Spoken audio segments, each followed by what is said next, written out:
Welcome back, everyone. Today I'm doing another DC 75th review featuring Guy Gardner. This is continuing my Green Lantern reviews from this set. This is actually my third review, and it's Guy Gardner. He's a rare. He's number 39 in the set. He has no team abilities, and his point cost is 110 points. His range is 8 with 1 target. Guy Gardner is 7 clicks deep, so it's relatively a solid dial for 110 points.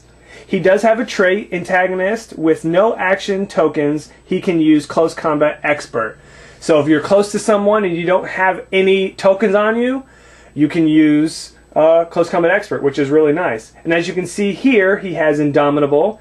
Other noticeable abilities, he has Charge, Flurry, Blades, Indomitable, like I said, Invulnerability, and Exploit Weakness. His keywords are Green Lantern Corps, Justice League International, and Red Lantern Corps. Alright, before I go into the die, I just want to spin him around a little bit so you get a good idea of this Guy Gardner figure. It is a Green Lantern, but he's in his Red Lantern costume. Good old quick view right there. We have Phase-In, Energy, Shield Deflection, and 4 damage with Exploit Weakness.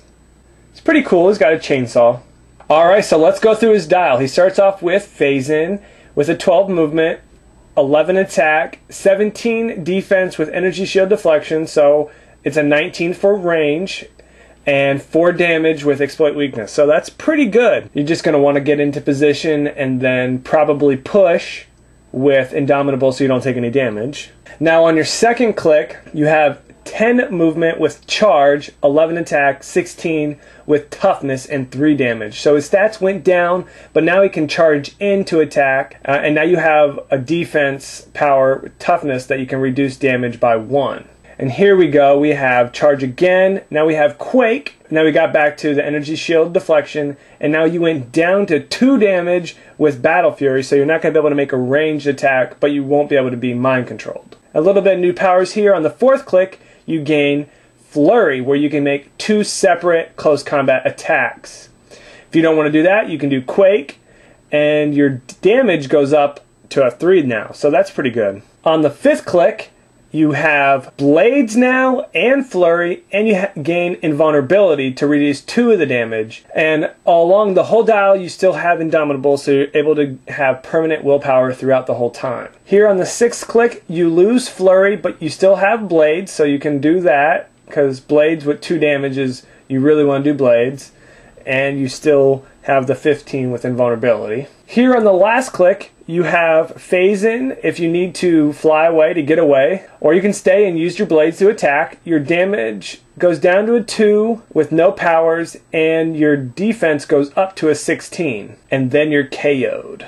Alright, so I'm going to go over a little overview of Guy Gardner. He's 7 clicks long, and his movement starts off with a 12 and ends with an 8, so you have a range of 4 movement throughout the dial, which is not as good as Ganthet, but this is pretty solid. 8 is not too bad. Your attack starts off with 11 and drops to a 9. That's not that bad either. You only drop 2 attack power throughout your dial. Your defense starts off with a 17 and drops down to a 15 on your 5 and 6 clicks, but it jumps up to a 16 on your final click. So that helps you out.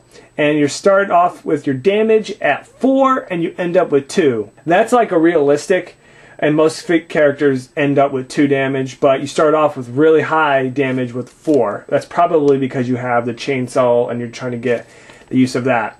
So key ways you're going to want to play this, you're going to want to use your Phase-In to get into position. Because you have Indomitable, you can phase and then shoot. You're probably going to want to use your range until you get hit, because the 8 range is really good. But once you get hit, you're going to either end up on your charge or your flurry. Then you're going to want to get closer up and use your trait where you can use Close Combat Expert, your flurry, your quakes, and then because the whole time you're going to have pretty good damage output with your flurries and 3 damage, and then you have blades when you only have 2 damage. So overall, for 110 points, this character can bring a lot of pain. His dial is only 7 clicks, but that's pretty good for a 110 point character.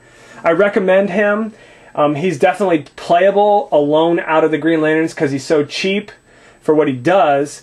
But he's also would be awesome on a higher point game where you can you know, use other characters to support him.